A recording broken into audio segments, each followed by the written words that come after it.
जो जहां जैसी भी परिस्थिति में हो भगवान नाम सदैव अपने पास रखो। राधा राधा कृष्ण कृष्ण गोविंद गोविंद, देख लेना निहाल हो जाओगे, निहाल हो जाओगे, मस्त हो जाओगे। हमारी बात मान लो, हमारी प्रार्थना मान लो। कुछ इसमें नहीं लगता है, इसमें न पैसा देने की बात कर रहे, ना कोई संयम नियम की बात कर रहे। जैसे बने, मन नहीं लगता मत लगने दो, ये बड़ा दुष्ट है, ये लगता है हमें दुर्गति कराने के लिए। अगर इसकी हां में हां मिलाओगे तो ऐसे निंदनीय कर्म कराता है, घृणा होती है अपने मन से। देखो ना, झांक के देखो ना मन को, कभी ये तृप्त नहीं हुआ। वही गंदी बात, वही गंदा चिंतन, वही गंदे आचरण की प्रेरणा। इस दुष्ट को मित्र मानते हो, ऐसे मन को? जो हमारा खास दुश्मन है वो मन है, वासनाओं में फंसा हुआ, वासनाओं की प्रेरणा करने वाला दुश्मन मन है। इस मन को डंडे से मारो। डंडा है हरिनाम, जितना जपोगे मन उतना ही सावधान रहेगा। कृष्ण कृष्ण गोविंद गोविंद गोविंद निरंतर रटन करो। राधा राधा राधा। क्या जाता है? जिह्वा से नाम उच्चारण कर रहे, शरीर से अच्छे कर्म कर रहे हैं, विचार अपने आप पावन होने लगेंगे। विचार पावन हुआ तो महात्मा हो गया, चाहे वो गृहस्थ हो चाहे वो विरक्त हो। तो ध्यान दीजिए, हमारे पुरुषार्थ को प्रबल करने वाला और प्रारब्ध को नष्ट करने वाला एक ही महान समर्थ है, भगवान नाम। इसके सामने कोई साधन बराबरी नहीं कर सकता। ये महामहिम नाम भगवान का है, भगवान को भी अधीन करने की सामर्थ्य रखता है।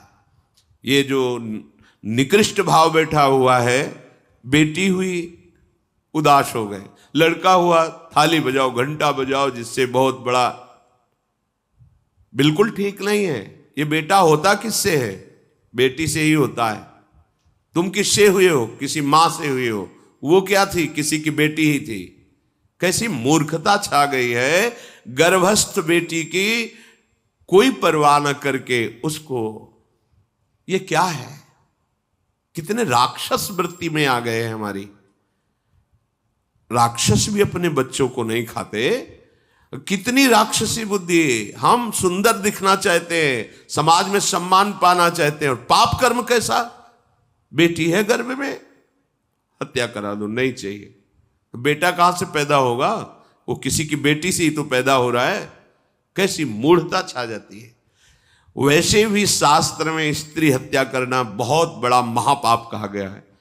फिर भ्रूण हत्या, गर्भ हत्या, गर्भस्थ शिशु की, उसमें भी कन्या, सर्वनाश।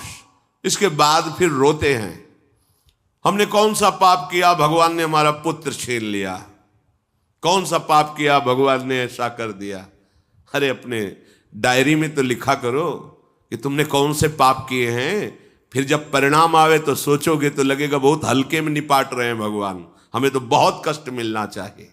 कैसी कैसी निर्दयता बैठ गई हो। हम मनुष्य कहलाते हैं, सदगृहस्थ कहलाते हैं, गर्भ से चलते हैं और गर्भस्थ शिशु की हत्या करते हैं। मान जाओ, ना सत्संग सुन रहे हो, ना शास्त्र स्वाध्याय कर रहे हो, इसलिए तुम्हें पता नहीं कि तुम कौन सा पाप कर रहे हो। ऐसे ये पाप, कुछ पाप ऐसे हैं जिनको वज्र की लीक कहा गया। वज्र की लीक में मिटाल नहीं सकते, तुम्हें भोगना पड़ेगा। जो गृहस्थ है और संतान नहीं है, उस जीवन को सार्थक करने के लिए अपने गृहस्थ जीवन का त्याग करो, तीर्थ धाम कहीं वास की व्यवस्था करो और दोनों मिलकर भजन करो, अपने शरीर को पूरा करो, तो जीवन सार्थक हो जाएगा। अगर गृहस्थ है, संतान है, पढ़ाओ लिखाओ, उसको उसी योग्य करो जैसे तुम्हारे माता पिता ने किया है, तो तुम उस ऋण से मुक्त हो जाओगे। और फिर भी भजन करो, भजन ही तुम्हें भगवान की प्राप्ति कराएगा। दूसरा, जो अपने धर्म से भ्रष्ट हो चुका है उसका जीवन व्यर्थ है। आपका एक धर्म है, सबसे पहला धर्म है मनुष्य धर्म। मनुष्य का क्या कर्तव्य है? अपने प्राणों का भी बलिदान देकर दूसरे की रक्षा करना, और यहां अपने मन को सुख पहुंचाने के लिए दूसरे की हत्या कर देना। कैसा राक्षसी भाव वृत्तियों में आ गया। देखो, अगर कोई माता बहन एकांत मिल जाए तो बस राक्षस जैसे टूट पड़ते हैं, ऐसे स्वभाव, मार दो, जला दो, काट दो। बड़ी दुर्गति होगी, देख लेना, यहां भी होगी। छुपा के भी कर लो तब कर्म प्रकाशित होगा। जब तुम अपराध नहीं करोगे, अपराध नहीं करोगे, तब वो अपराध तुम्हें फंसाएगा और जीवन भर रुलाएगा। मरने के बाद नर्क मिलेगा। नर्क माने बड़ी जेल है, वो बड़ी जेल, ये छोटी जेल है। जैसे बड़े अपराधियों को बड़ी जेलों में भेजा जाता है, तो विश्व ब्रह्मांड की सबसे बड़ी जेल और वहां के सबसे बड़े जेलर यमराज, वहां दंड मिलता है।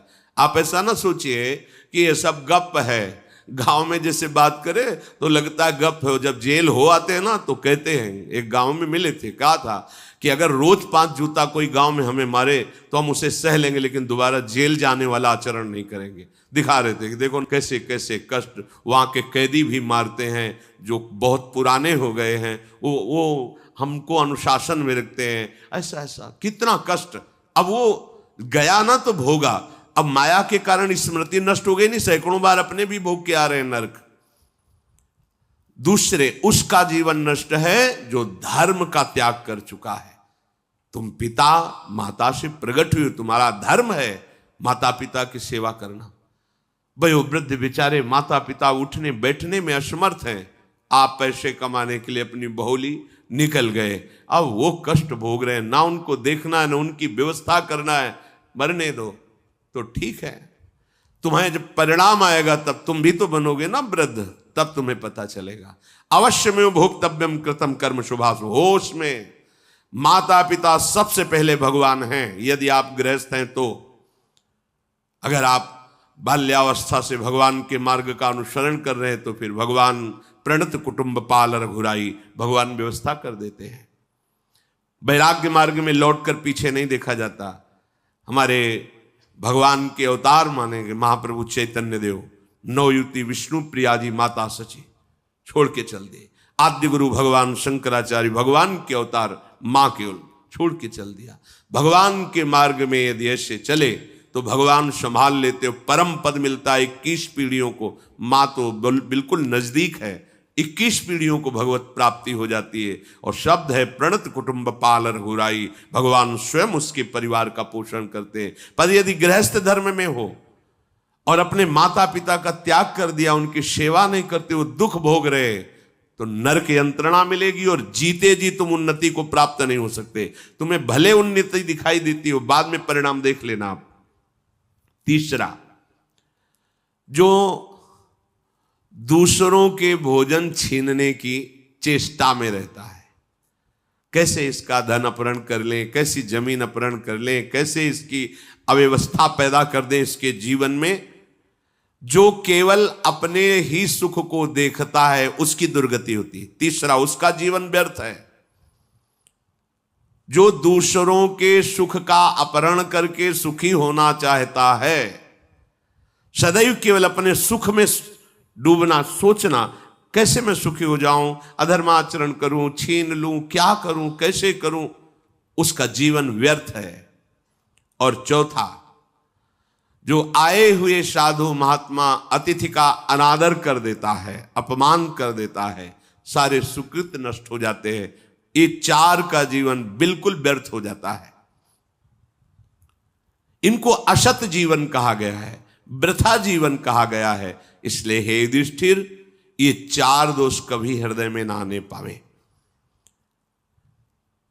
आरूढ़ पतिते दत्तो मन्यायोपहृतम चयत व्यर्थम तु पतिते दानम ब्राह्मणे तस्करे तथा।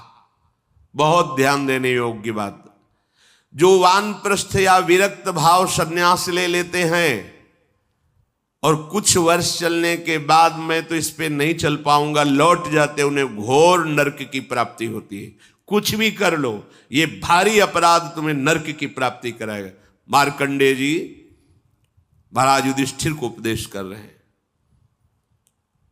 एक बार एक सन्यासी जी ने कहा था कि हमने गुरुजनों से सुना है कि यदि वचन से संकल्प ले ले कि बस अब कुछ महीने बाद हम सन्यास ले लेंगे और विरक्त होकर भगवान का भजन करेंगे, और यदि वो ऐसा नहीं करता तो उसे चंद्रायण व्रत रहना चाहिए। तब उस पाप से मुक्त होगा। चंद्रायण व्रत कहते हैं प्रतिपदा को 1 ग्रास, द्वितीया को 2 ग्रास और अमावस्या को 15 ग्रास, फिर नीचे घटाते चले जाओ 14, 13, 12, 11 ऐसे पूर्णिमा को पूर्ण 1 महीने ऐसे उपवास रहने से हम सन्यास लेंगे। इस बात के अपराध का उसको सन्यास लिया नहीं, केवल घोषणा कर दी थी। और जो सन्यास ले लिया या वानप्रस्थ, वानप्रस्थ कहते हैं पत्नी के सहित विरक्त होकर भजन करना। गृहस्थ में थे, अब निर्णय कर लिया कि अब आजीवन हम ब्रह्मचर्य रहेंगे और भगवान का भजन करेंगे, धाम तीर्थ वन आदि में रहकर वो जीवन में दोनों भजन करके भगवान की प्राप्ति में लगा, उन्हें वानप्रस्थ कहते हैं। सन्यास जो पूर्णतया वैराग्यवान होकर केवल भगवान के आश्रित जीवन। सन्यास मार्ग में माता पिता परिवार का दिया हुआ कुछ स्वीकार नहीं किया जाता, उनके द्वारा भरण पोषण नहीं स्वीकार किया जाता। अगर स्वीकार करता है अपने धर्म से भ्रष्ट हो जाता है। ये मनमानी आचरण, न शास्त्र स्वाध्याय है न सत्संग में श्रद्धा है। मनमानी आचरण से अध्यात्म मार्ग प्रकाशित नहीं होता। जिसने सन्यास ले लिया और वो फिर गृहस्थ में लौट जाता है कि अब हमसे तो होने वाला नहीं, तो उसे आरूढ़ पतित कहते हैं। आरूढ़ पतिते दत्तो मन्यान योपहृतम चयत, उसको दुर्गति प्राप्त होती है। इसलिए होश में ये मार्ग ऐसा नहीं अब हमारा मन नहीं लगता, अरे अहो भाग्य है कि तुम्हारे भाग्य से विषय भोग मिटा दिया भगवान ने, तुम्हें परमार्थ का मार्ग दे दिया। जिसको छोड़ना कठिन है भगवान ने उसे काट दिया, चलो मेरे मार्ग में चलो। हम मनमानी आचरण नहीं, बिल्कुल नहीं। यहां शास्त्र आदेश करता है, ऐसे नहीं होना चाहिए कि 4 दिन हुए कपड़ा उतार दिया, कपड़े बदल लिए, 5वें दिन फिर उसी पोशाक में। तो जानते हो इससे क्या होगा? जीवन भर कुछ कर लो, दुर्गति प्राप्त होगी। तस्मात् शास्त्रम प्रमाणम ते कार्य, ये कानून है। कानून में फंस गए तो सजा निश्चित होगी। ये भागवतिक कानून जैसे एक राजकीय कानून है, तो ये भागवतिक त्रिभुवन का कानून है। त्रिभुवन में कहीं यही कानून काम करेगा। अलग अलग देश का कानून है, लेकिन ये त्रिभुवन का कानून है, विश्व का कानून है, ये भगवदीय कानून है। अगर इसमें फंस गए तो निकलना मुश्किल हो जाएगा। बहुत शास्त्र के अनुसार चलो। तो जो वानप्रस्थ या सन्यास लेकर के पुनः गृहस्थ धर्म से युक्त हो जाता है, उसकी दुर्गति निश्चित हो जाती है। आप तुम वो कर ही नहीं पाओगे।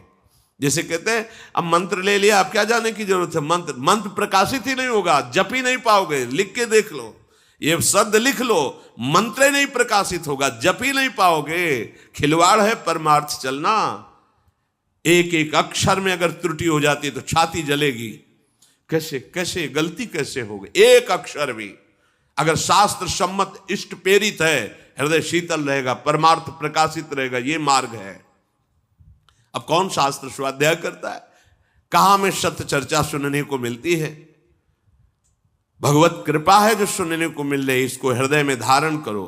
जो जीवन हमें भगवान ने दिया है ये निंदनीय जीवन नहीं है, ये रोने वाला जीवन नहीं कि हाय हमें दूल्हा नहीं मिला, दुल्हन नहीं मिली, हाँ संसार के भोग नहीं मिले, परिवार बड़ी कृपा हुई जिस दलदल से हम नहीं निकल सकते थे, नहीं निकल पाए अनंत जन्मों से, आज हमारी लाडली ने फूल जैसा मुझे अलग कर दिया। ये गृह कारज नाना जंजाला, ते अति दुर्गम शैल विशाला, ये शर्म आवत अति कठिनाई, राम कृपा बिनु आए न जाई। भगवान ने तुम पर कृपा की, तुम्हें नाचना चाहिए कि रोना चाहिए? विषयों को देख देख कर जलते हो, भोगने की लालसा रखते हो। कैसा जीवन? व्यर्थ जीवन। बिल्कुल नहीं। सावधान, तुम्हारा जीवन भगवान के लिए, तुम्हारे भाग्य में श्री जी लिख दी गई है। आह, हमें नाचना चाहिए। हमारे भाग्य को बदलकर प्रभु ने अपना चरणारविंद, अपना धाम, अपना नाम, अपनी सेवा दे दी। धिक्कार है अगर ऐसे होने पर भी ललचाए और उस मार्ग की तरफ जाए जहां से श्री जी ने निकाल लिया है। तो जो वानप्रस्थ या संन्यास धर्म स्वीकार करके पुनः गृहस्थ धर्म का आश्रय ले लेता है, उसकी नारकी गति होती, दुर्गति होती है।